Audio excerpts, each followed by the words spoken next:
pun.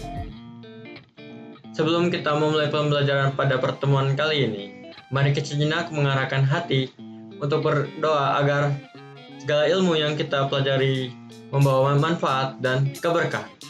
Silakan berdoa menurut agama dan kepercayaan masing-masing. Berdoa dimulai. Berdoa selesai. Hai semuanya, salam semangat untuk kita semua. Apa kabar?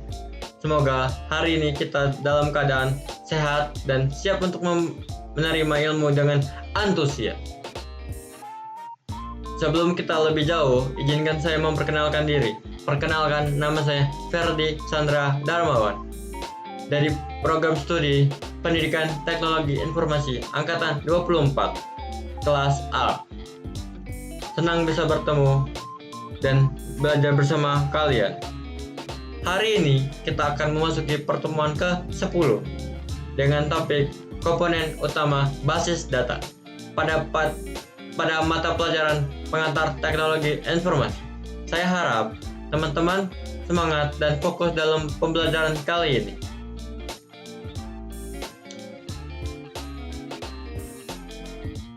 Apa itu basis data? Basis data adalah sistem terintegrasi yang menyimpan, mengelola, dan menyediakan akses data secara efektif dan dalam format terstruktur. Basis data terdiri dari komponen yang bekerja bersama untuk mengelola data secara efisien. Komponen ini juga memungkinkan menyimpan dan akses data yang terstruktur. Apa saja sih komponen utama yang membentuk suatu sistem basis data? Yang pertama, data itu sendiri. Data adalah informasi yang tersimpan dan diatur dalam sistem basis data yang mempunyai struktur diorganisir dalam tabel, baris, dan juga kolom. Jenisnya berupa data struktur dan tidak terstruktur. Contoh dari data itu sendiri adalah 1. Identitas mahasiswa yang terdiri dari nama, NPM, dan juga jurusan mahasiswa. Yang kedua, sistem data akademik yang terdiri dari nilai, IPK, dan riwayat mata kuliah.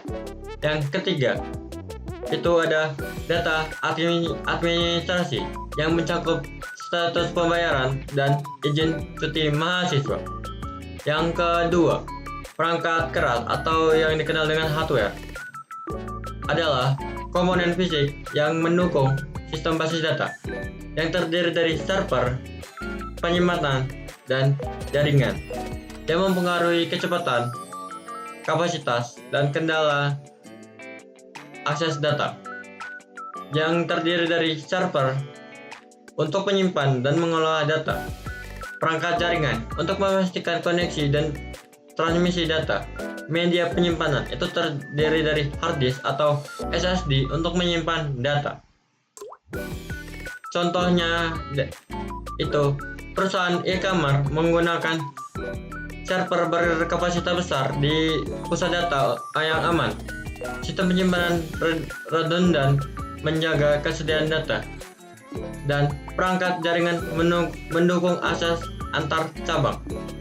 Yang ketiga, perangkat lunak atau yang dikenal dengan hardware adalah Database Management System atau DBMS yang memungkinkan pengguna dan aplikasi berinteraksi dengan data. DBMS menyediakan antarmuka untuk operasi data seperti pencarian, pembaruan, serta penghapusan.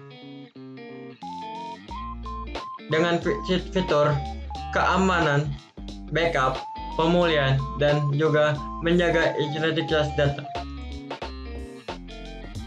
Data Management System atau DBMS memungkinkan interaksi dengan data dengan menyediakan antarmuka untuk operasi basis data.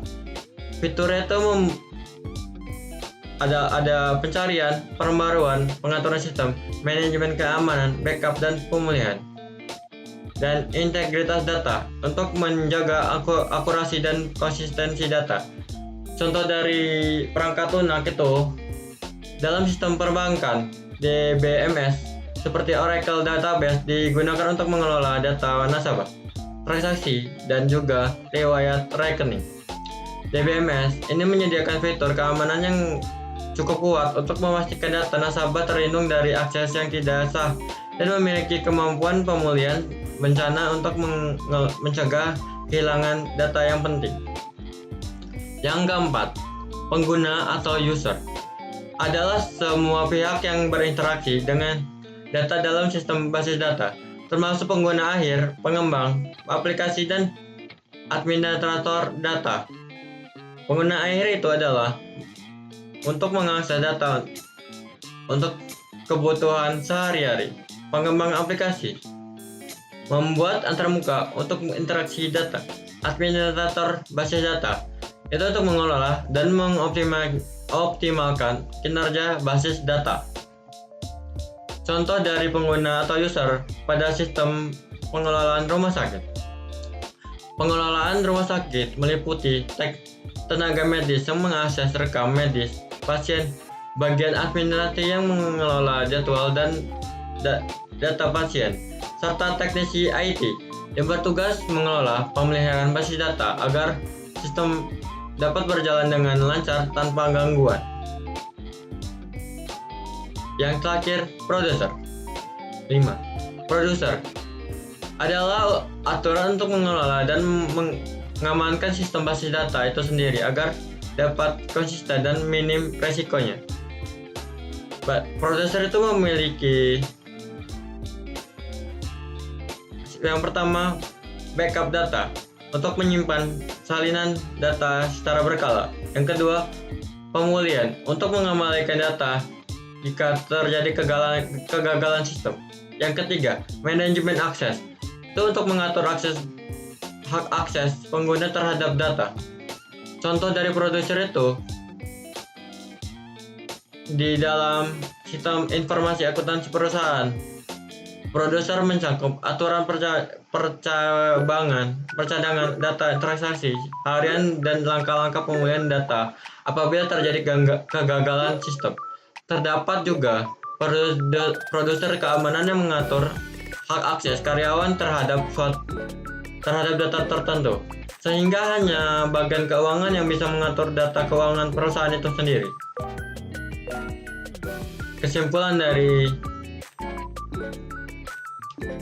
komponen utama basis data, sistem data menyimpan dan mengelola data secara efisien dengan komponen utama data, perangkat keras, perangkat lunak atau DBMS, pengguna, dan produser.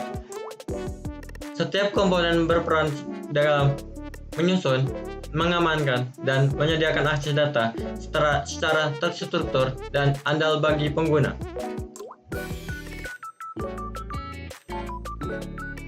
Baik, itulah materi yang kita pelajari hari ini. Terima kasih atas perhatian dan semangatnya. Sebelum kita akhiri, mari kita tutup pertemuan kali ini dengan doa agar ilmu yang telah kita dapatkan semakin memperkaya pengetahuan dan pengalaman kita. Silakan berdoa dengan keyakinan masing-masing. Berdoa dimulai. Selesai. Wassalamualaikum warahmatullahi wabarakatuh.